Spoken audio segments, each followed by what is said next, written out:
qaba share gootaniitiniin jara san biraan akka naageettan barbaada maaliifi nuti ka dubbannu dhugaadha ka qabsoofnuuf dhugaadha ka sagalee taafii jirru ilmaan oromootiif nama takkaa bakka buuneetii miti dhugaa isinitti maan eenyumaa yoo osoo hin taane dubbii sobaa dura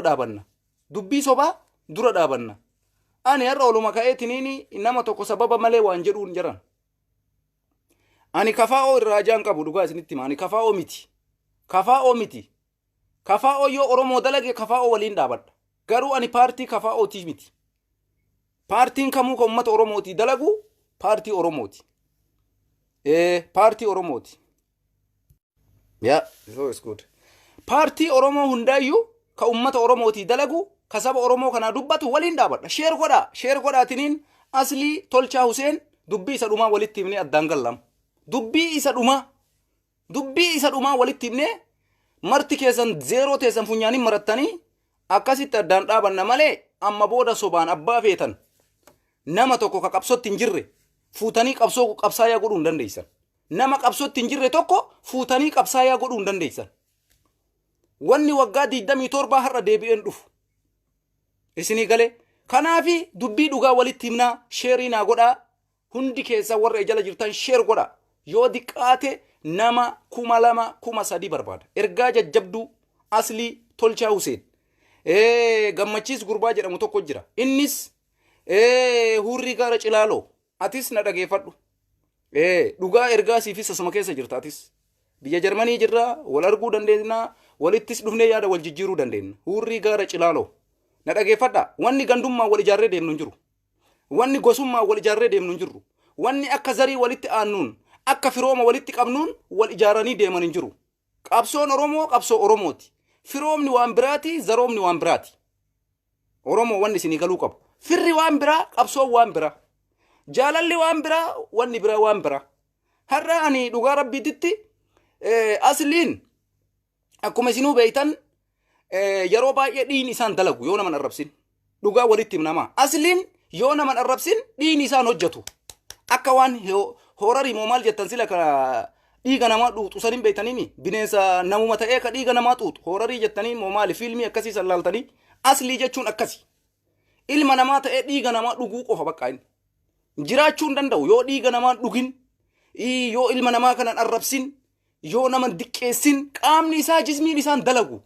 an dhugaa isatti hima anaaf inni har'a nama tokko haa jennu waan dhugaa isatti himee waan fedhe naanaa jedhu maaliifi dubbii dhugaati dubbii kamaal galchuu suumaa kenna dubbii kamaal galchuu ummanni oromoo addunyaa kanarra jirtan marti beekuu qabdan ani wanni isinitti himuu dhufe maali har'a asliin guyyaa har'aa ganama yeroo dhufu ummata shawaa ummata tuulamaa irraa jammare qabsoon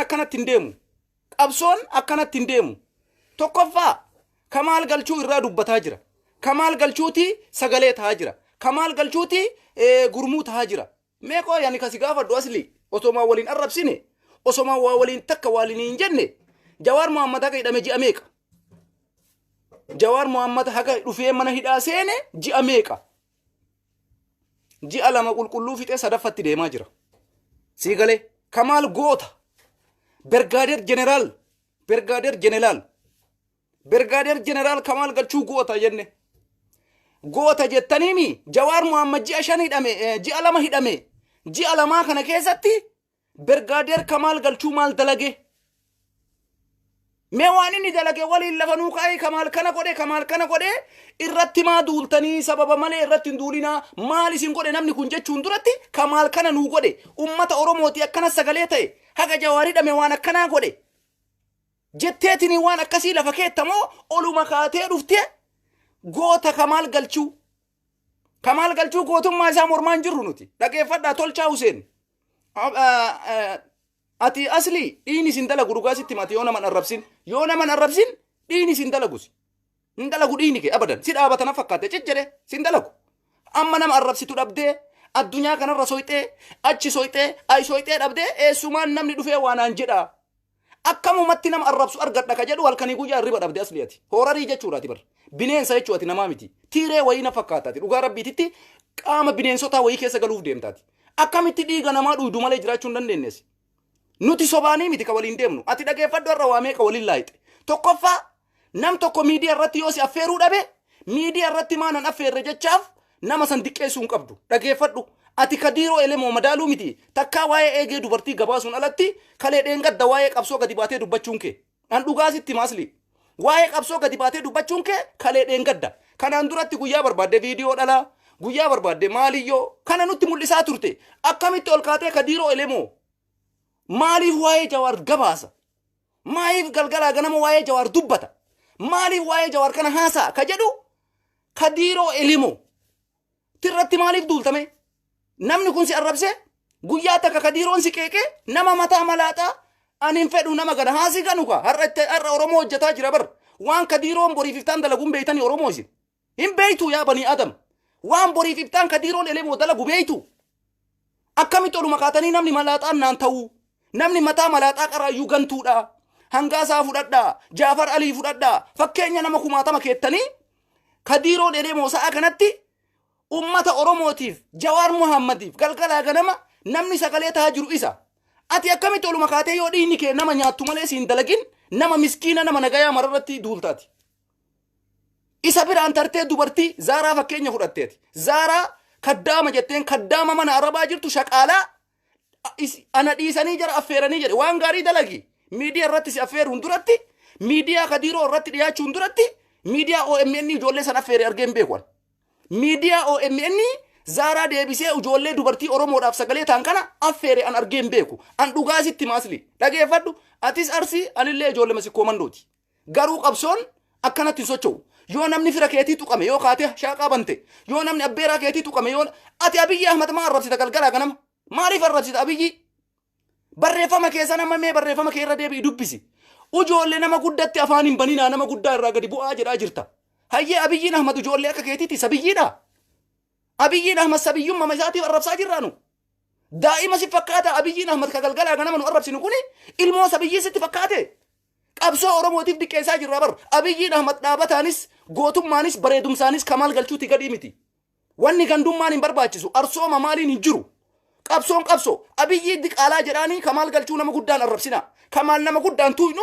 Abiyyii dhukkee irraa kaafta atis gadi baatee galgalaa ganama akkuma keetii sanis qambaas kabajuu qabda yoo dhugaa taate Abiyyiinis nama guddaa jechuu qabda ka kamaal galchuu qabsoo isaan agarre oromoon wanni inni nuu godhe takka hin jiru nuti nama Jawaar Muhammad jaala caalannu hin qabnu namni qabsoota naga Jawaar Muhammad oromoo godhe hin qabu kamaalis arsii Jawaaris arsii kamaal galchuu yoo gadi bahee Jawaarii sagalee hin taane eega Jawaar du'e nuu deebisuu heddaati maaliif dhiiga namaatiin taphattan isin maaliif dhugaa namaa awwaaltan isin galgalaa ganama Abiyyi arrabsita maraaraa guddinaati irratti duulta hayyoota oromoo qaqqisqeel gabbisaa heenoo gabbisaa itti aanaa haftee yaayyaa bashiirii fi farhaan abdusalaam qofa baguma jaraayyuu bilisa baaste galatoomi ulfaadhu banne sitti nafne baguma farhaan abdusalaamii fi yaayyaa bashiiruyyuu qabsaayaa gooteeti qabsaayaan si malee hin jiru namni dhugaa dubbatu si malee hin jiru namni waan gaarii dubbatu si malee hin jiru mee waan kamaal dalage takkatti gadi fidi lafa kaayi waan kadiiroo nama dalagaa jiru waan kamaal dalage mee lafa nuu kaayi mee kamaal galchuu kana godhe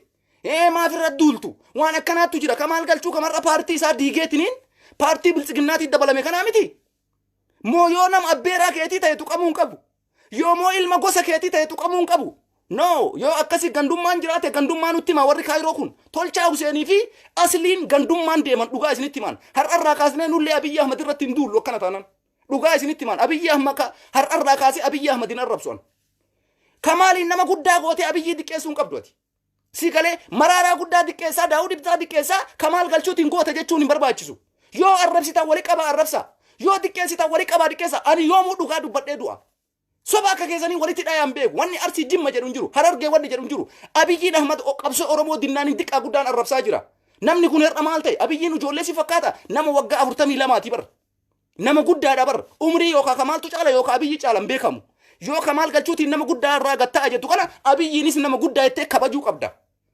Abiyyiin eenyumaafuu gadii miti qabsoo teenna akkamitti nu gurgure akkamitti dabarsee oromoo bineensaa kenne ka jedhuuf irratti duulaa jirra malee Abiyyiin Ahmad dhuunfatti waan nu nyaannu nurraa fuudheetii miti qabeenya kiyya nurraa balleesseetii miti maali kamaal maan nu godhe mee natti himi kan kamaal nu godhe tolchaa Huseen himi mee himaa mee nutti isin galgalaa ganama gadi baatanii ummata oromoo fashaleessuudhaaf arsiin gandummaa maali hin ta'u kun kamaal galchuu Abiyyi Ahmadiin garaagarummaa takkan qabu bilisiginnaa ta'ee jira bakka dhumate wanni biraa maani wanni isin irraa dubbattaniif argaa jirtan paartiin isaanii warri paartii isaa keessa jiru guutuun itti aanaa maarii warri jedhu guutuu waraqaa galfatanii paartiin diigamee jira.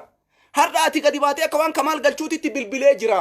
Kamaal Galchuu akkana naan jedhee maal godhaa sitti ma Kamaal Galchuu dubbii dhuga an bilisiginnaa ta'e siinaa jedhu eddaa Kamaal jarana qalbiin hin jiru qabsorratti dhugaa rabbiititti qalbiin takka hin jiru. Kamaal Galchuu ji'a lamaan kana keessatti guyyaa takka waan takka dubbatee hin beeku. Daa'ud Ibsaa yoo taate dhageeffadha qabsoo Oromoo tanarratti dubbatee Abiyyiin Ahmad fuudhee ukkaamsee rakkoo jala jira. Maraaraan guddinaa guyyaa lama moo sadii waa barreessee jira. Kamaal Galchuu guyyaa takka gadi bahee Jawaar hidhamuu hin qabu. Yakka takkallee hin qabu. Oromummaa fidhame. Sabboonummaa isaatii fidhame. Waan Oromoo ta'ee fidhame. Mee Kamaal jecha kana dubbatee Oromummaa irratti duula. Nama guddaa maa diqqeessitan kee nama guddaa ka ambaa suni sareedha. Way zarooma kana. Way wada gosooma. Way bada gosooma. Gosoomni Oromoo keessatti hin dalagu. Ati achi tartee ilmaan tuulamaa arrabsuun duratti uf laaluu qabda jalqaba.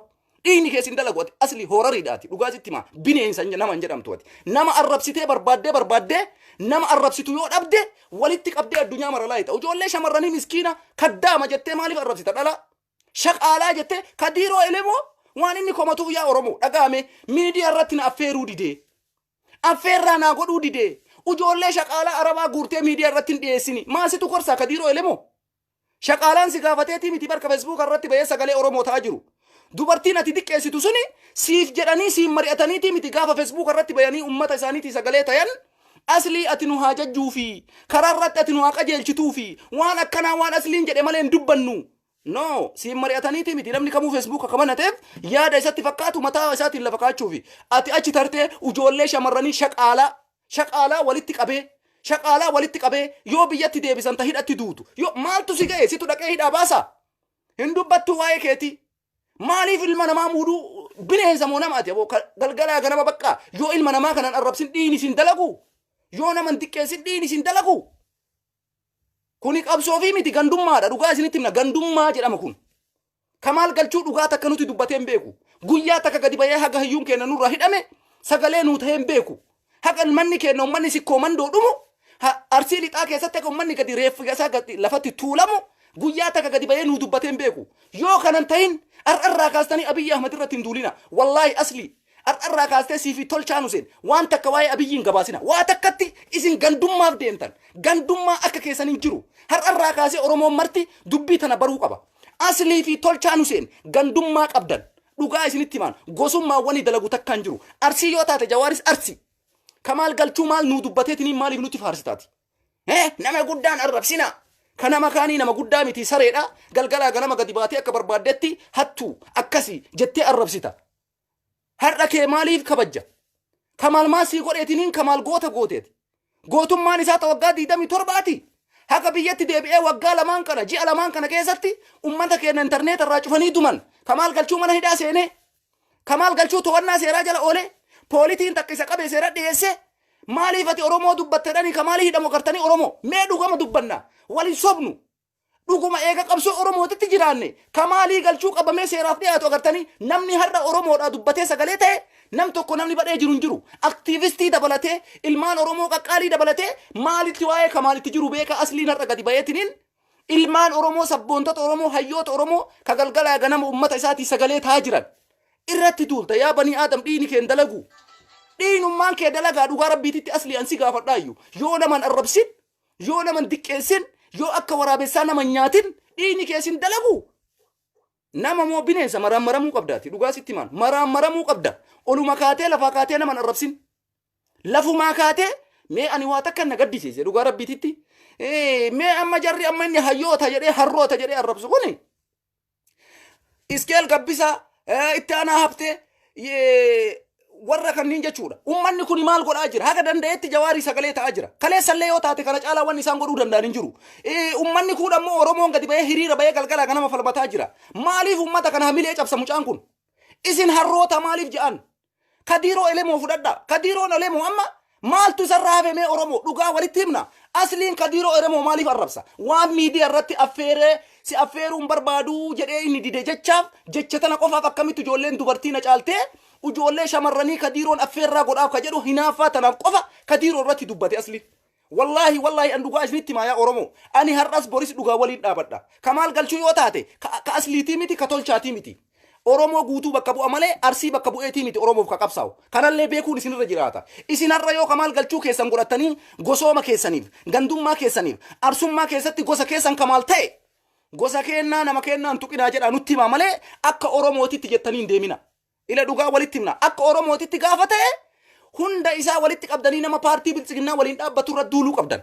Kamaal nama guddaa godha Abiyyi ijoollee godhuun hin barbaachisu. Kamaaliin nama guddaa godha Taayyee Danda'a ijoollee godhuun hin barbaachisu. Kamaaliin nama guddaa godha ummata kaan diqqeessuun hin barbaachisu. Balleessee martisaa adabamuu qaba. Akka dandeenneen sagalee irratti dubbachuu qabna. Badiin kee kana. Kamaal gootas haa ta'u, luuynas haa ta'u, wanni nu Kamaal irraa komii qabnu waa takka qofa. Maaliif as baatee ummata keenya kadhumaa jiru? Jawaarii hidhamee maa sagaleen taane? Paartii fedhettuu haa dabalamu rakkoo kennaa miti. Kamaal galchuu yoo barbaade bilisiginnaa haa ta'u. Nuti ammatti maaliif Kamaal bilisiginnaa ta'a miti haa ta'uyyuu. Ani kana aarsu warra har'a ummata keenya Oromoodhaaf jedhee qabsootti jiru. Maaliif ija jaamsuu deemta asliyati? Nurraa dhaabadhu obboleessa kiyyaati. Dhiiga namaa malee yoo hin jiraatin nusi waliin arraballee hin barbaannu. Waan badaallee jechuun barbaadu. An akka nama tokkootitti dhaabbadhu ati ummata Oromoo irraa asli. Hayyoota teennas haga humna isaaniititti dalagaa jiran kana caalaa qawwee bitanii biyyatti galanii Abiyyitti hin dhukaasan. Hayyoota teennarraallee gadi bu'i harroota jetteen arrabsin. Siigalee Kadiiroo Elemoo haga humna isaatiin haga dandeettii isaatiin miidiyaa isaatiin galgalaa ganama daataa ofii guuttatee saba kana bira dhaabatee galgalaa ganama waa'ee Jawaar Mohammad dabarsaa jira. Galgalaa ganama hayyoota Oromoo hundarratti dubbataa jira. Dheengadda gaafa dubbate Kamaal galchuu irratti hin dubbate. Maraaraa guddinaa maateetta jedhee irratti dubbate. Daawud Ibsaa maal dalaga jedhee irratti dubbate. Jaalmarroon maalitti jira jedhee irratti dubbate. Ulamaa'ota Itoophiyaa maalitti jirtan jedhee dubbate. Sheekoleen biyya keessaa maalitti jirta. Nama kana muluu qasaaqasee kaase Kadiiroon. Kana ka dalagaa jiru jaalala Jawaarii qabuufi.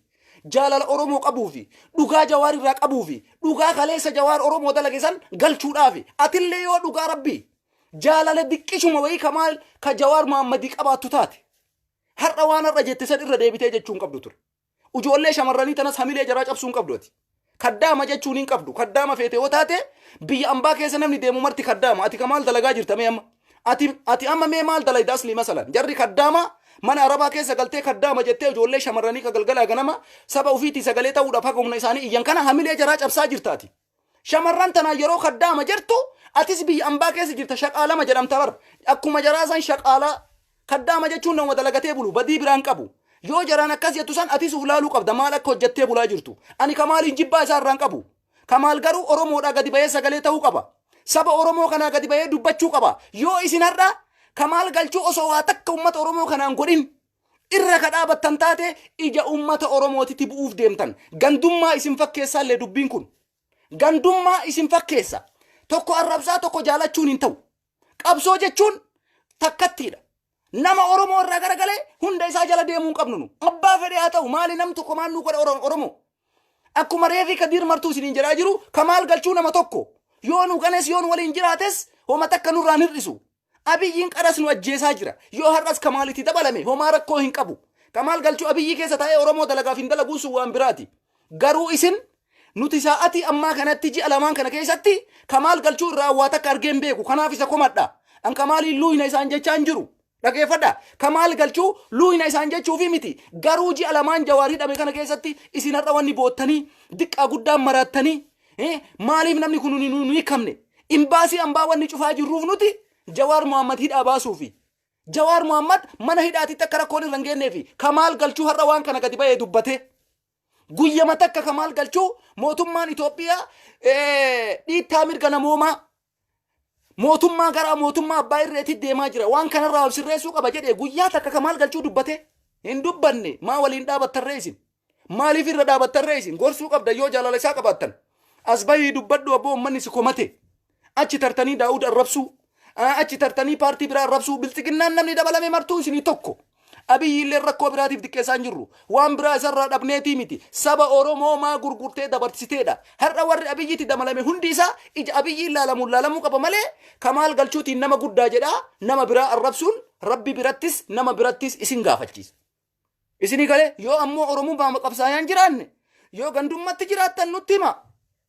Keessaa gallaanu waan akkasiin barbaannu Oromoodhaaf sagalee ta'aa jiran dhugaa Rabbiitti akka kiyyatti nama takka nama firaa wayya achi keessa qabadheeti miti zariin tiyya takka achi keessa jiraateeti miti oromoo eegataane nama tokko jechaafi yoo wanni gosummaa wayii keessatti hiddi wayii isin jiraate nuti gurbaan kun fira kenna akka isin isaa waan badaa jettuun barbaaddanii akka isin waan hamtuu nama kanaan jettuun barbaaddan yoo jettan nutti hima tolchaa fi asli adda dureedhaan ani isiniin jedhaa jira yoo yaadaan dorgomuu heddan koottaa sa'aatii ammaa kanatti invaayitii isinii ergaa naan morma yookaan ammoo nama arrabsuun nama diqqeessuun ummata oromoo badii takka hin qabne ijoollee shamarranii badii takka hin qabne kaddaama shaqlaalaa ara sheemooniyu asli maasirraa godha kadiiroon maal gootaaf yoo itti tolee si affeera yookaan ammoo akkamitti na dhiisee ijoollee dubartii affeere jechaaf kadiiroo irratti duuluun kee galatiidha dogoggora guddaa kadiiroon kun guyyaa takka saba oromoo diqqeessee hin beeku guyyaa takkatti nama isa arrabsuu deebisee hin beeku guyyaa takkatti abbaan fedhe yoo irratti duule mataa isaa yoo isin garagalchitan mataa isaa yoo isin samitti dhaabdan maaf akkana naan jettan jedhee deebisee hin beeku haa gadi bayeesii waliin si arrabsuu barbaadda no wanni akkanaas hin baasu nurraa dhaabbadhu nama jawaarii sagalee ta'u jaamsuu barbaadaa jiru gurbaan kun jiran dhugaa isinitti maa asliin nama jawaarii sagalee ta'u kana quba qabee dhaamsuu barbaada waan inni yaadaa jiru naan galoon ijoolleen kaayiroo jirtu tuni keessatti rakkoo qabdi bakka jawaarii waa qabsootti jiran kana jaamsuu deeman ummanni kun maaliif akkana taatan isin rakkoon isin jawaarii irraa qabdan maali isin godhe jawaar maasi godhe asli jawaar kadiiroon elemoo jarana mee oromooti ya rabbi jedha namni har'a biyyi funyaan qabee akkanatti kokkee qabe maa inni eenyuun kadiiroo elemooti miti maaliif har'a gurbaan kun gadi bahee namni mataa malaaxaa naan ta'u jedheetiniin waan hin taane fakkeenya badaa ummata oromoo jala kaaya har'a kadiiroon elemoo waan inni boriif iftaan ji'a dhufu ji'a lama ji'a sadi waggaa tokko booda dalagu beeytanii isin rabbii miti nama har'a sa'atii ammaa kanatti garuu kadiiroon saba oromootii dubbataa jira dhugaa jawaar lafa kaayaa jira abiyyi ahmad kokkee qabee feesbuuka isaa irratti guyyatti nama meeqa isa kassasa akka nurraa cufatu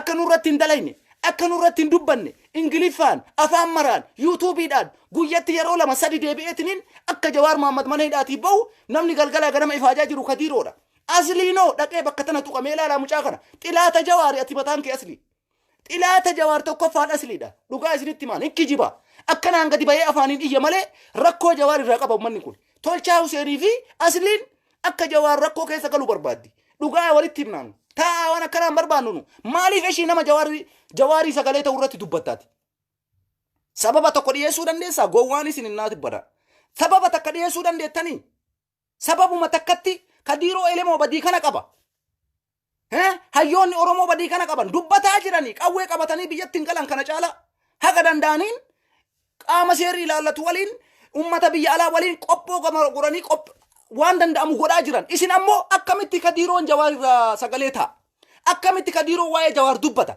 kadiiroon naan ta'u malaaxaadha namni malaaxaan nu kana gara fuulduraatitti namni malaaxaan kun hin ta'u isin xilaata oromooti dhugaa rabbiititti asli ati mataan kee afaaniin iyyita malee akka jawaarii dhaabaa hin barbaadu xilaata jawaar tokkoffaadhaati dhugaa sitti maan arsii ta'uu miti warra kan gurguraa jiru arsii dhabar awwaluu abdii arsii dhabar dheengadda ka jawaariin gara inni dhufe hin beeynu osoo laakkoyne sadaffatti gara inni garagalu hin beeyne ka jedhe awwalii abduu arsii akka keetii kana ati har'a eessaa baateetiniin kadiiroo irratti duulta eessaa baateetiniin qabsaayaa taatee yoo yuutuubii keetiif iyyiteen alatti yoo dubartii fiddeetiniin ilmaan oromoo shamarran viidiyoo jara argisiiftee boochifteen alatti qabsootee silaalaa turre bara dheeraa si beeyna diraamaa hojjataa turte namni kun haga dhalate akka kee diraamaa miti aktiivistii dhugaati waan saba isaatii ta'u dalagaa ture kadiiroon elemoo har'a ammoo ati dhuftee bakka jawaarii qabsootti jirtu akkuma abiyyi ahmad balleessuu barbaadda si galee namnu malamaan sanuu ati galata qabda ka dhiifte dhugaa sitti mana waguma yaayyaa bashiiriyyuu hin tuqin baguma farhaan abdusalaam irrattuu hin duulin achi tartee miidiyaa keelloollee dhukkee irraa kaafteeti asli ati waan haasoytu hin beeytu keelloollee machal miidiyaa keelloo wanni inni hambise takka hin jiru yoo gaafii ka barbaaddan taate yoo namni yaadaan kanama mormuu dandeessan taate koottaa akka dhiiraatitti yaadaan mormaa kamaal galchuu waan akkanaa nuu godhe waa'ee seenaa kanaan dura kamaal galchuu waraana 5,000 qabatee eltiraa seenee daawud ibsaa waraana isaa irraa fudhatee daawud kamaal gadoo baafataa jirtan jechuudha yaani irraa kafalataa jirtan jechuu kuni waan akkanaan dalagu har'a kanu itti jirru hayyuu kennan nurraa hidhame jawaar ka hidhame arsiidha kamaal galchuu irraa waa takka argeen beekon namni waa kamaal nuu godhe jettan gadi bayaa falmadha wallahi lazim kamaal galchuu haga jawaar muhammad hidhame waan akkanaa godhe namni jettu koottu natti lafa naa kaayi waan kamaal godhe ji'a lamaaf deemna ji'a sadiif deemna mee kamaal waan akkanaa godhe kana nuu godhe oromoo waan akkanaa godhe jedhe garuu Kamaaliin isin har'a irratti gadi baatanii uummata Oromoo diqqeessaa jirtan kuni paartii biltsiginnaa ta'ee jira inni mataan isaa. Kana qabatama isin martuun beeytan. Osoo beeytan Kamaaliin goota godhuuf gootummaayyuu yoo gootan isin nama biraan arrabsina. Achi tartaniitiniin nama biraan diqqeessina. Achi tartaniitiniin tuulaban diqqeessina. Siigalee Oromummaan akkanatti hin jiru. Qabsoon akkanatti hin jiru. Ati dirqamaan nama kaasuu hin dandeessu dhugaa sitti maan. Ummanni tuulamaa ati arrabsiteef ka'een qabsaa'u. Namni qabsoo ka qabsaa'u sammuu isaatiin. Akka ati nama deemtan kanatti Kamaaliin ofitti as qabdanii ka biraa arrabsitan kanatti qabsoon hin jiru. Namni waan isin dubbatan takka dhaga'u hin jiru. Akkuma kanatti deebisii deebisa. Kanaafuu isin nurraa dhaabadha. Keessattuu asli Tolchaa Huseen rakkoo isin Jawaar Muhammad irraa qabdan hin beekwan. Rakkoma isin Jawaar irraa qabdan hin beekwan. Wanni isin Kadiiroo duultaniif maa akkanatti galgalaa ganama Jawaarii sagalee ta'a. Maaliif hayyoonni Oromoo dhufanii miidiyaadhaan galgalaa ganama jara kana mataa bobeessan? Hayyootaa miti harroota jettee galgalaa ganama irra deebitee arrabsaa jirta. Kana caalaa wanni ati gootu hin jirtu. Jarri kun ammoo nama kabajaa qabu, nama gadi bahee akkamii akkana naan jettee jedhee galgalaa ganama dhufee deebisuu miti. Kana beekuu qabda ofii keetirraa. Nama arrabsin. Ati yoo nama arrabsin, yoo nama waliin arrabsin, yoo miidiyaa irratti dhiyaattee galgalaa ganama taraa walitti tartanii nama waliin diqqeessin, dhiini kees hin dalagu.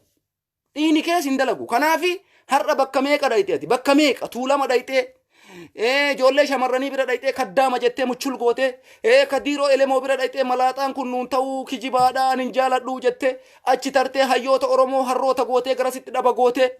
Maaluma hambiste mee uummata akka hambisnee barsaa ati takkattii keessatti akka seente san waan jiraa guutuu machal gootee lafa keette. Isinii galee ani dhugama rabbii isinitti hima. Rakkoo Jawaar irraa isin qabdan hin beekwan. Nuti afaaniin nu sobuu hin dandeessan. Ani waan isin haasoftan takkaan akkanatti hiikee isinii deebisa laa. Rakkoo biraa yoo Jawaar irraa qabaattan rakkoo kana Jawaar irraa qabna jedhaa nutti hima. Yookaan ammoo uummata Oromoo Jawaar Muhammadii sagalee ta'u wanni Kamaal galchuuti jettanii dhugaa uummata Oromoo awwaaltaniif hin jiru. Hurrii gaara Cilaaloo. Atillee dhaabbadhu. Dhaabbadhu sitti hima dhugaa rabbii. Waa'ee Jawaar dhiisi. Homaa siin godhu. Kamaal yoo ta'e dhugaa isaa dubbadhu. Jawaaris yoo ta'e Arsii, Kamaalis yoo ta'e Arsiidha. Kun hin barbaachisu. Wanni gosummaan wal ijaarree Jawaar Kamaal galchuu fira kiyya ta'eef ani Kamaalii waliin yoo dhaabadhe kun dogoggora. Dogoggora guddaa. Kamaal Oromoodha yoo dalage Oromoo kana godhe. Paartii biltsiginnaatitti yoo dabalame sababa kanaaf paartii biltsiginnaatitti dabalame. Har'a namni biltsiginnat dabalame marti xilaata Oromootiimi akkasii beeytaniimi. Nama kam dhiistan nama biltsiginnat dabalame isiniin arrabsin hin agarre. Dhugaa isinitti himaan. Nama biltsiginnat dabalame isiniin diqqeessin hin agarre. Kanaafi miidiyaa irratti affeeruu dhabaniif nama hin diqqeessu.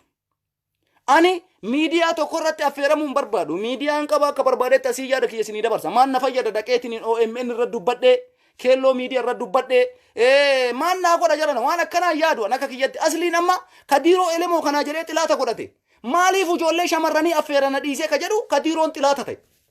Kadiiroon malaaxaa godhe. Kadiiroon mataa malaaxaa naan ta'u jedhe. Fakkeenya godhanii har'a hunda isaanii Kadiiroo Fangaasaa fa'aa bira fidanii Jaafar Alii fa'aa bira fidanii malaaxummaa miti. Kadiiroo yoo bor uummata Oromoo gane har'a Oromoo waliin jira. Waggaa dhufu yoo Oromoo gane har'a Oromoo waliin jira. Sa'atii ammaa kanatti Jawaar Muhammadii namni sagalee ta'u tokkoffaan Kadiiroo Elemooti OMN. Isinii gala. Kana caala waan isin barbaaddan maali Oromoo? Waan waggaa dhufu har'a dalaguu hin qabnu. Nama gara fuulduraatitti isin ganu har'a nu gana namni kun mataan malaaxaadha. Namni mataa malaaxaan ta'uu jechuu hin qabnu. Oromoo dhugama walitti himna jedhan wal salphisuun hin barbaachisu. Asliin ammoo nama arrabsu soqanaa fakkaate. Nama arrabsuudhaaf nama barbaada. Nama diqqeessuudhaaf nama barbaada. Namni ammoo ol ka'ee akkas isaan jedhu hin jiru. Nuti har'a qabsoon keenna uummata kamiifuu abbaa fedhe yoo ta'e hayyuu fedhe yoo ta'e nama uummata Oromoo irraa garagalee paartii biltsiginnaa waliin dhaabate xilaata keenna Oromoo ajjeesuudhaafi Oromoo balleessuudhaaf jennee beeyna malee waan biraatii miti. Kamaal itti aanaa Biraanuu Juulaa ta'ee dhiisee surra koo kennaa miti. Rabbi isaa godhu maal goonanu carraan godhee yoo isaa muudama kennanaa kennaniif garuu Kamaaliin goota kiyyaa waanuma akkas ta'eef jechuun hin qabdu. Abiyyi illee waan isin jibbitaniif waan inni jimma ta'eefi miti. Waan inni uummata Oromoo ganee uummata Oromoo balleesseefi. Kamaalis yoo achi siqee ka deebi'eetiniini paartii Abiyyi kanatti dabalamee achi keessa galu taate yoo aangoma diqqishuu wayillee qabaate tokkomaa bar Abiyyi biyya bulchaa jiruu fi Kamaal tokkoma. Mataaf miilli walitti malee hin dalagu jedhan. Mataa fi miilli bakka tokko malee hin socho'u. Miilaan deemta mataan yaadda.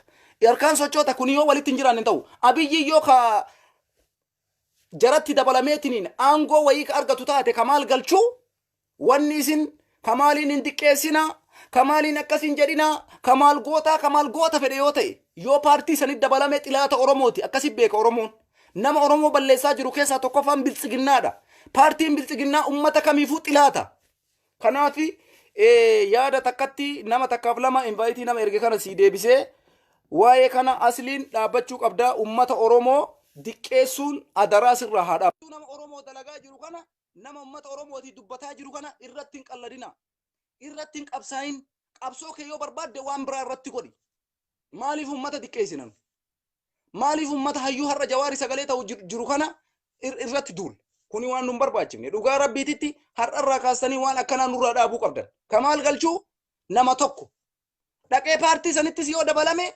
rakkoo kennaa miti akkuma ummata kaanii achi baafna ammoo rakkoon oromoo kamaal nu keessaa ba'eef kamaal nu waliin jiraateen bilisummaa wani dhufu hin jiru ummanni oromoo har'as taanaan boris taanaan qabsoo isaa itti fufee waan barbaadu bakkaan argata isin garuu warri nama arrabsuu barattanii namuma arrabsuudhaaf namuma diqqeessuudhaaf xiixxan kun hin ta'u haga feetan bakka feetan ta'a ollaa kiyyoo taatanoo dhuguma walitti himna maaliifi polotikaan akkasin malee hin deemu bakka ati dhugarra jirtutti si waliin dhaabanna bakka ati dogoggortetti nurraa dhaabbadhuma siin jenna bakka kana malee falli biraa takkallee hin jiru falli biraa takkas hin jiru wanni dalagamuu qabu kanuma ilmaan oromoo bakka jirtan maratti waan kana beekuun isinirra jira kanaafi isin warri har'a kaatanii ummata oromoo lafaa kaatanii badii tokko malee kadiiroo hayyoota oromoo miidiyoota garagara ijoollee dubartii walitti dhooytaniitiin nama tokko jettanii kaan gaarii gootanii kaan badaa gootan kuni dhaabbatamuu qaba dhaabbachuu qaba nuufis hin ta'u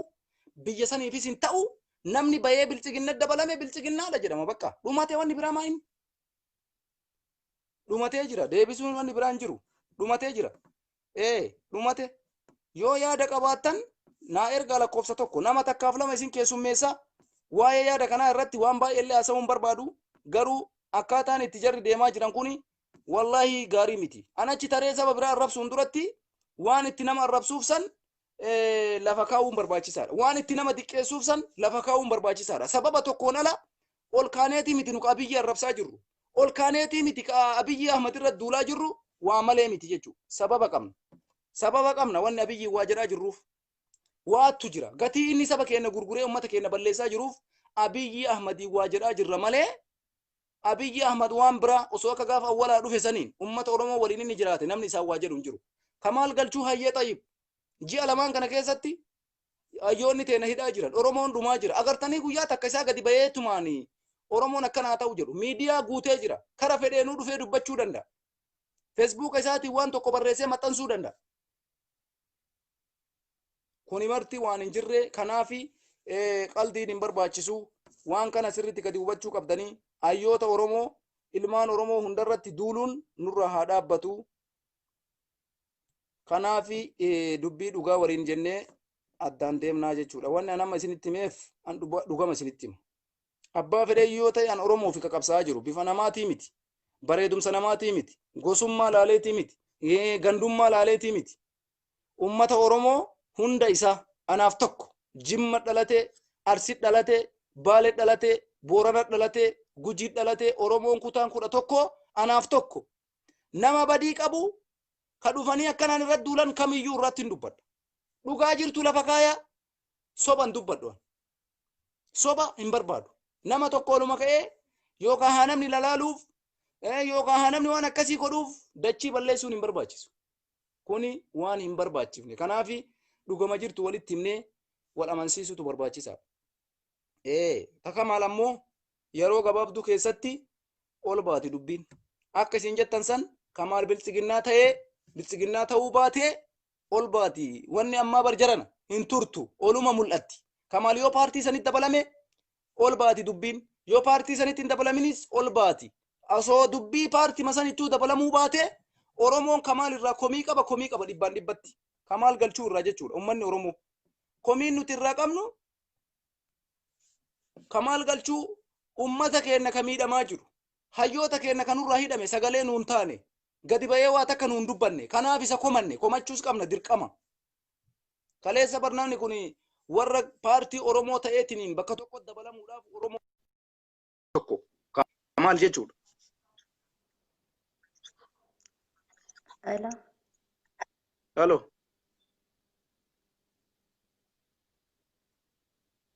Hello. Dubbadhuun dhagam. Assalamualaikum. Wa alaikum assalam. Sagalee kee ol kaasii dubbadhuun dhagayama. Sedangkan cerai itu ndageettu ammati. Hin dhagaa itti fufi mee waa'ee maaliiti yaadni kee maaliin mee waa'ee kamaaliin deeggartamoo Oromoo deeggartamee itti fufi dafe. Yaanni kiyya beeyte wanta ati jettu hunduyyuu sirriidha. Waa'ee uummata waa'ee akka aslii minaamin ati jettu kanammoo kanneen kanarraa dhiisi kan yani faayidaalee baay'ee fidanii beeyte kadiiroon immoo yoo ta'e dhugama rabbiititti nama Oromoof dalagu. Kadiiroo irratti ijoolleen sun wallaalummaa yoo ta'e malee beekumsaa miti beekta. Ayyee. Dhugaa rabbiititti namni amma yeroo kanarratti inni baay'ee sagalee Oromoo ta'aa jira. Isarratti namni amma dooluu xilaatuma kenna jechaadha. Namni kadiiroo irratti dooluu waa'ee kamaal immoo kalas ajandaa godhatanii waa'ee nama tokko tokko kanammoo osoo irraa dubbachuu baattanii odoo faarsullee baattanii ofumarraa gattanii irra wayii jedhaan akka kiyyatti. Haga dandeettaniin uummata Oromootiif dhaabachuu sagalee ta'uu fi waan immoo nama fayyadne kanammoo ofirraa soodhiif. Ayyee galatoomii ulfaadhu fayyaa ta'e. Waan gaariirra jirtanii wallahi jabaadha jechuun namuyyuu beekaa yaada beekaatu manaasa malee eenyutu Oromoof dhugaan qabsaaya eenyutu maqaaf na argaaf yookaan immoo akka isa of beeksisuuf jecha qabsaaya namu wal argaa jira waan ta'eef rabbiin Oromoo inshaallah itti nu baasuma jenna kaa wallahi garaan nu gubate waan goonu qabnu. Ayyee fayyaa ta'e.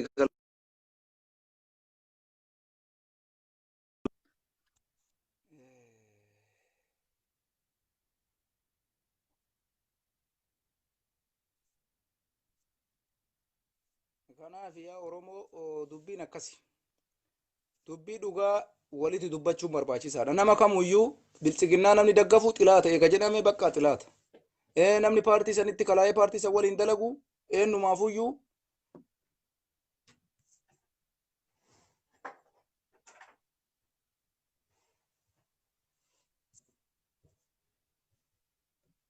hin barbaachisu waan ta'eef kanaaf sirritti of eeggannoo akkasii godhuu qaba. Nama kamuu yoo ta'e abbaa fedhellee yoo ta'e an akka kiyyatti waan kanarraa of eeggannoon isaa barbaachisaadha. Ani nama fedhe haa ta'u dhugama dubbadha. Oromoodhaa fi mi'a jirtan ka dubbattan. Nam tokko maarree jawaari maqana yoon biltsiginnaa ta'e wajjin dhaabattanii jira. Kanaaf akkasitti yaaduu qaba uummanni Oromoo. Wanni kamaal galchuu ka biltsiginnaa ta'e akkas ta'e dhuftanii ammoo kamaaliif jettanii dubbachuun qabdan. Yookaan ammoo duula nama kaan irratti duultan paartii biltsiginnaa nama waliin dhaabatu kaan irrattis bobbaastan dhaabachuu qaba. Yookaan wal fakkeessitanii nama hundarrattuu duulamuu qaba. Nama paartii san deeggaru. Dubbiin kamaal oli baati. Turtee hin awwaalamtu. Wanni inni keessa jiru Oromoo waliin jira. Oromoo waliin hin jiru. Iduma ol baya. Wanni dhokatu takka illee hin jiru. Kanaafi dubbii dhugaa himuun barbaachisaadha. Gootummaa waan akkasii ebalu goota ebalu akkasii. Kuni waan barbaachisu miti. Kanarraa iyyuu waan akkasii jechuu barbaada. Wanni ani isiniin jedhu kanuma. Abbaa fedhe yoo ta'e dhugama dubbadha. Wallahi dhugama dubbachuudha. Dhugaa yoo dubbatte eenyumaafuyyuu faayidaa qaba. Yoo ammoo akkanumaan anamma nama tokko ol ka'eetumaan isin na laaltan himaaf. Haa namni baay'atee na laalumaaf namuma tokko ol ka'ee warrabse. Himaan naa godha. Hoba naan godhu bar. Waa takka naan godhu. Kanaaf namni hunduu waan akkanaa kanarraa of eeggachuu qabna. Haga dandeenneen saba keenyaa dubbannaa, dubbii dhugaa dubbannaa, saba Oromoo bira dhaabanna. Abbaa fedhe haa ta'u namni dhufee paartii sanitti dabalame Oromoodhaa homaa godhuu hin danda'u. Waan kana ta'eef kanarraa eeggannoo barbaachisaadha jechuudha. Waan ani isiniin jechuu barbaadu kanuma nama takkaaf lamarraa yaada fuudhee yoo akka tasaa carraan isin wanni jedhe bakka nagahee jiraan yaada kiyyan xumura.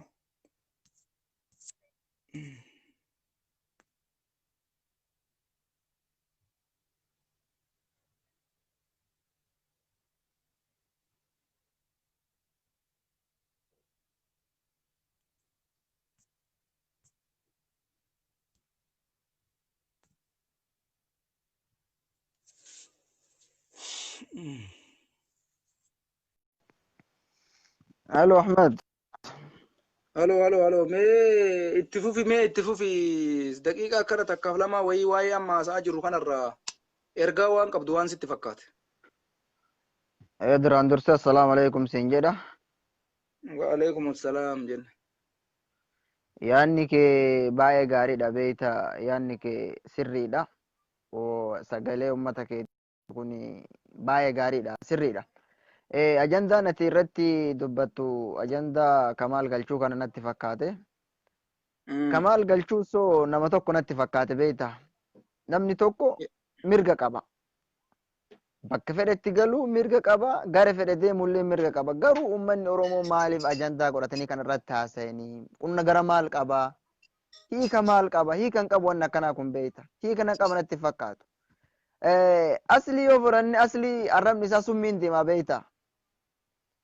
Aslii jechuun ijoollee re'ee tiisitu agarte. Ijoollee re'ee tiisitullee isa caalaa yaani kaayoo qabdi natti fakkaata.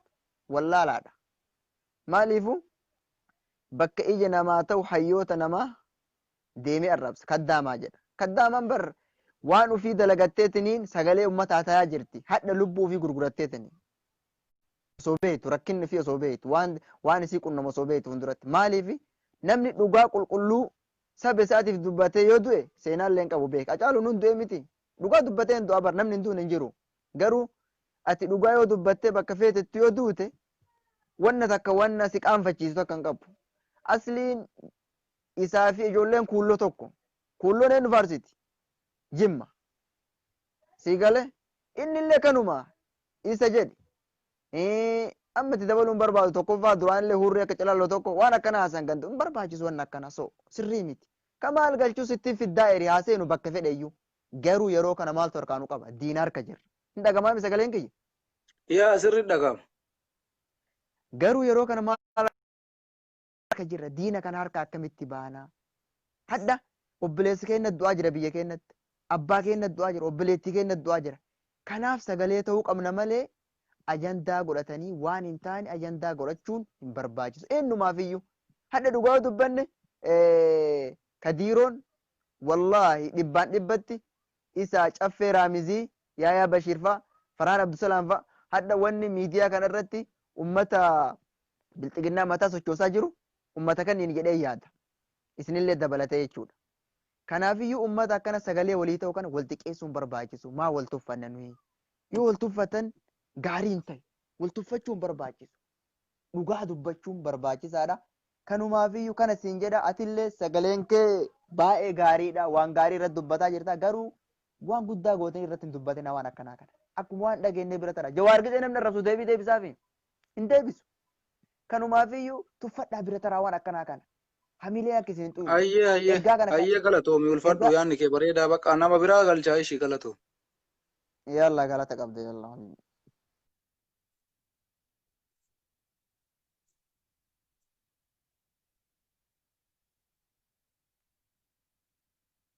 Kanaaf waan akkasii dubbii dhugaa dubbanna. Nama sagalee Oromoo ta'uu nama uummata Oromootii dubbatu dura dhaabachuun hin ta'u. Abbaa fedhes yoo ta'e nuti nama Jawaariin dubbataa jiru irratti nama dubbate xilaata jennee ilaalla malee Jawaarii yaada hin jennu. Nam tokko tokko amma asliin Oromoo dubbataa uummata Oromootiif akkas jira sirriidha dubbataa jira garuu warra Jawaarii kana qeequun qabu. Warra Jawaarii waa jedhu kana qeequun qabu. Haloo?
Meeqoo si galcha abdii? Abdii kootu si galcha dhugaadha.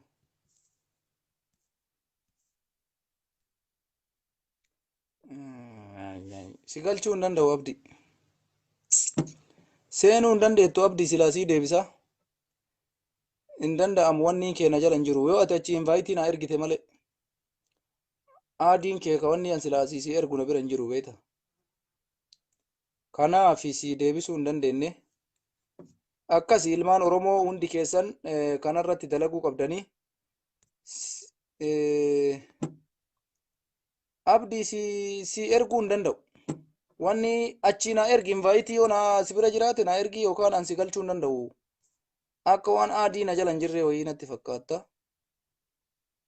Si galchuu hin dandeenye. Si erguu hin danda'u na bira hin jirtu wanni kee na bira hin jiru.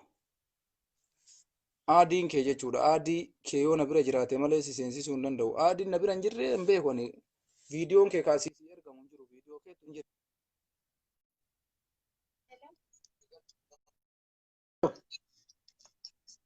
Hello. Hin dhaga'ama mee itti muddika. Hello. Hin dhaga'ama hin dhaga'amu. Hello, dhaga'amu? Na bira hin dhaga'ama yaasa'i. Hello. Hin Wassalaam. dhaga'amu jechuudha. Akkam nagaha? Waalaikum assalaam. Nagaa mee yaada keetitti fufi. Hin dhaga'ama sagaleen? Sagaleen hin dhaga'ama haasa'ee hin dhaga'ama. Eenyu wanti irratti haasaa jirtu waa'ee asliin na fakkaatisa? Yaa waa'ee isaatii fi hundaayyuu warra Kamaal hin deeggaran isa qofaa miti.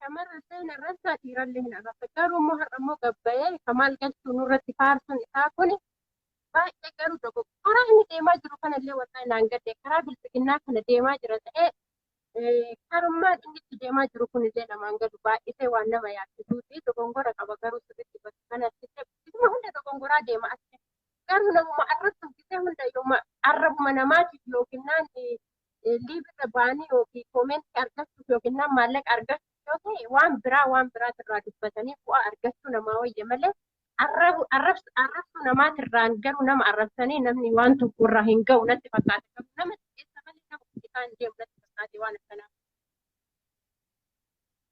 Dhaga'ama? Dhaga'ama garuu xiqqoo rakkoo qaba sagaleen kee bareeda galatoomi sagalee keettu rakkoo qaba xiqqoo.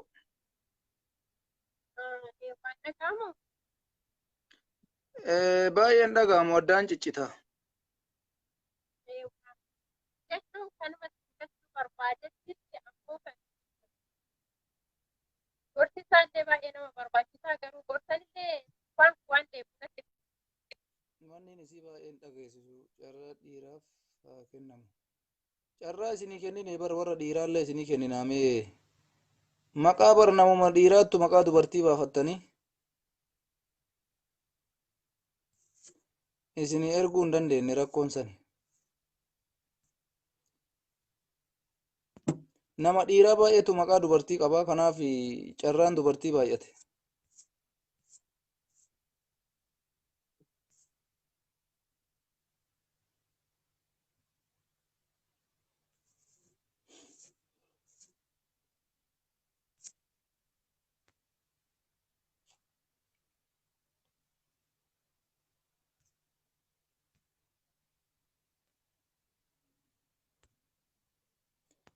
Arba guuguu si danda'u. Si erguu hin dandeenye dhiifama. Nama baay'ee as jala jirtan isin ergamuu hin danda'u.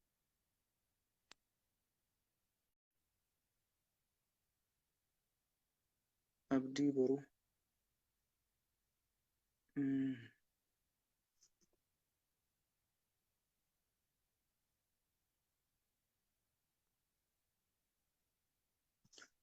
Si galchuu hin danda'u arba guuguu si galchuu hin danda'u. Na jala hin jiru ilaalee ture beeta.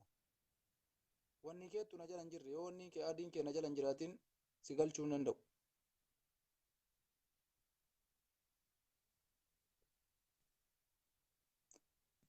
Nama baay'eedha isinii erguu hin dandeenye Musee Jamaal Alii kaname. Jamaalii kanaan ergaa achi booda kalas. Isin maraa erguu hin danda'u. Kunoo dhiiraa yaa hin taane. Kunoo dhiiraa ishee deebise. Si ergee jira faamii. Faamii si ergee qabadhu mee yoo si bira gahe.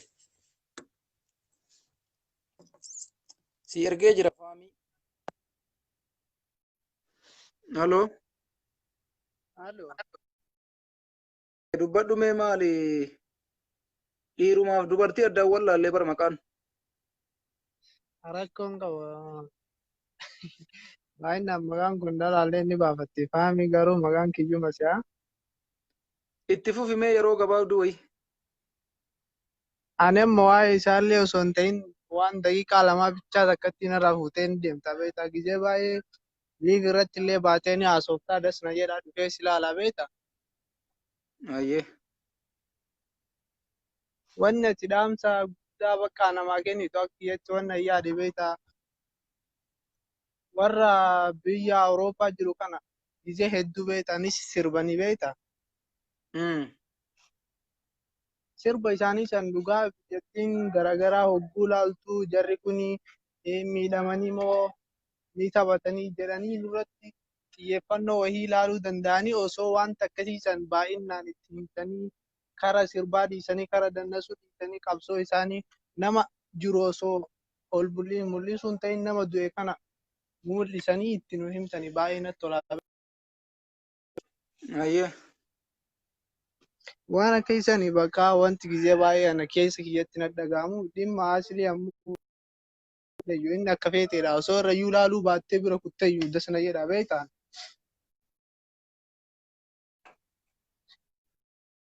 Kanaa kennuu keetiif hedduu galatoome. Ayyee fayyaa ta'e galatoome atis yaada bareedaadha. Nama lamaa takkaa isin galchee bakka ni ga'a. Zivaayi barsoon. Carraa nama lamaan kennaa achirraan bakka hin xumura.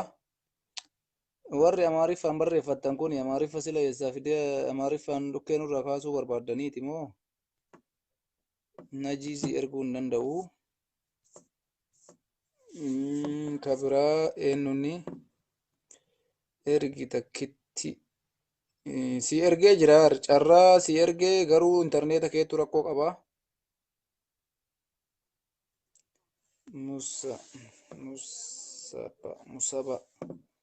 Musaba si ergee jira. Damdam si ergee bar si ergeera achi intarneeta keetu rakkoo qaba. Si ergee ture intarneeta keetu rakkoo qaba.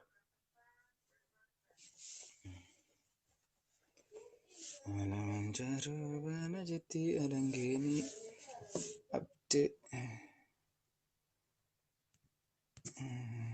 abdee koo si ergeera.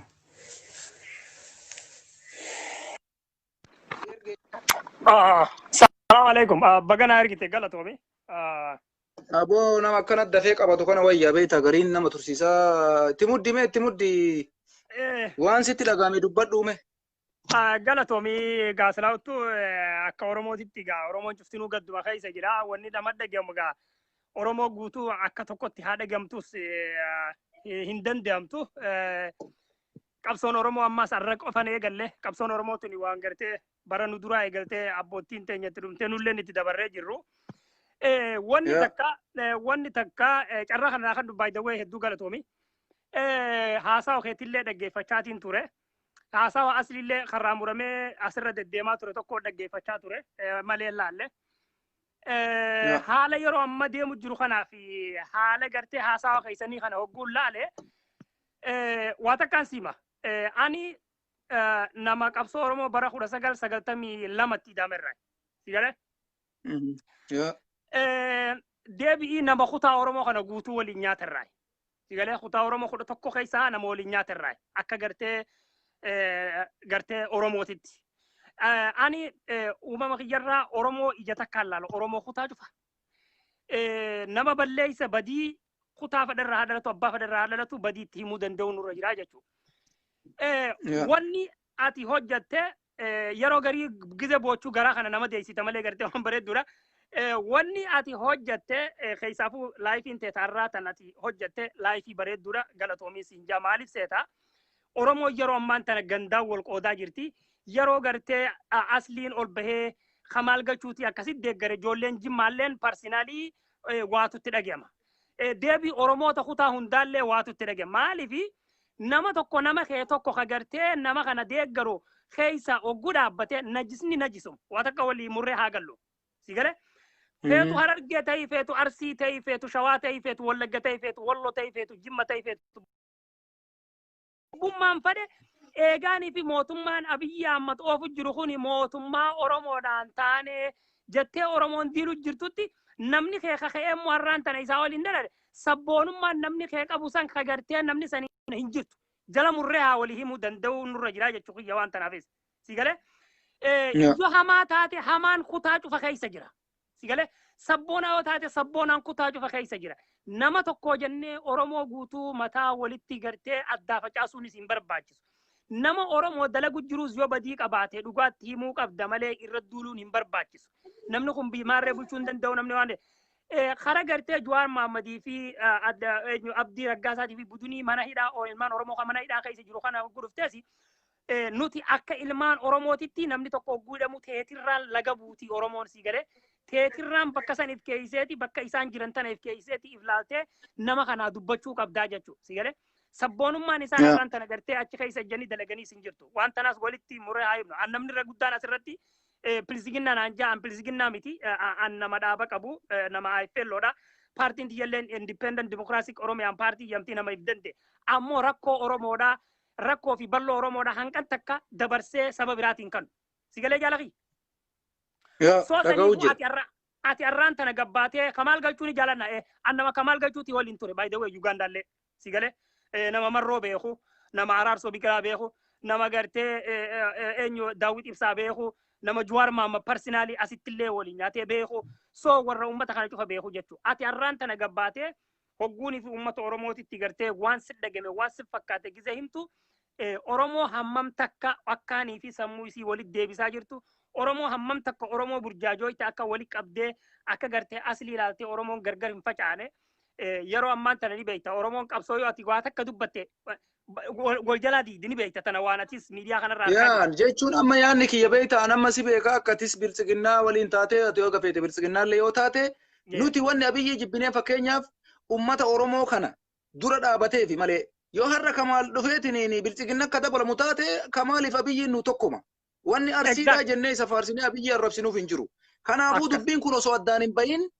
jarri aslii kun dhufaniitiin yoo waa'ee Kamaal dubbatan Oromoo biriifis hin ta'u ati abbaa feete deeggaruu mirga qabda garuu nu kanarratti wanni har'a dhaabannee iyyaa jirruuf Oromoon tokko namni paartii biltsiginnaatti dabalame kamuyyuu xilaata kenna obboleessa kiyya yoo ta'e waan jedhu qaba malee ani kiyya yoo ta'e gooriidha san yoo ta'e bareedaadhaan hin dalagu kanaafi atis abbaa feete deeggaruu mirga qabda garuu as deebitee paartii Oromoo hayyoota Oromoo ka'idha yoo diqqeessite eenyumaafuyyuu carraa akkasii kennuu hin barbaannu akkuma jette si beekaa miidiyaa irratti si argaa ture yeroo baay'ee waan ati haasoftu si beekaa haa ta'u namni martuu waan itti fakkaate dubbata amma immoo yeroo biraa yeroo sagantaa qabu asirratti waa takka kilirsi sirraa gabaabsa carraa naa asirra waan kilirsi godhu qaba carraa naa ani yeroo hedduu yoo nagarte Jawaar irratti nama duulu ture irraa tokko yeroo hedduu an Jawaar namni narra Jawaar Mohammad jaalatu hin jiru Jawaar Mohammad ani waan hin gartee isa qeequuf hin qaba malee namni hanqa Jawaar narra jaalatu hin jiru si galaa jira nuti akka Jawaaritti silaa akka inni qeyroo tana ijaaree qeyroo tanaan biyya tana bulchuu fadhu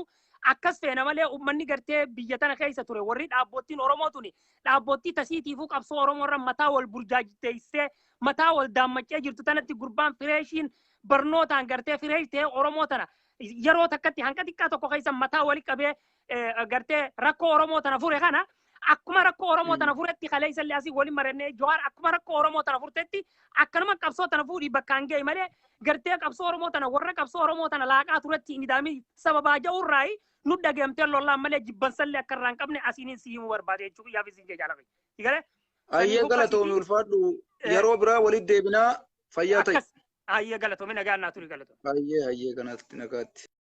Akka ilmaan Oromoo qaqqaalii dhiifamaa isiniin jenna yeroo yaada keessa deemee haasa'ee amma nama tokko abdii sirraa fuudhaa bakka hin gayaa irraa gabaabsaa intarneetni silkiin kiyyallee cufaa jira abdii boruu ka jedhu kana yoo si na bira jiraatte si ergaa abdii si ergee jira deeffadhu isa goofana gahee jira ilmaan oromoo qaqqaalii yeroo biraa haa ta'u amma kanarra isin keessummeessuu hin dandeenye si ergee jira abdii qabadhu abdii boruu ka jedhu si ergee ture yoo si bira gahe qabadhu yaada isa dhumaa dubbadhu lammii oromoo bilookii si godha agriin ergi baay'istee jirta ba'uu qabda dhugaa si baasee jira bakka.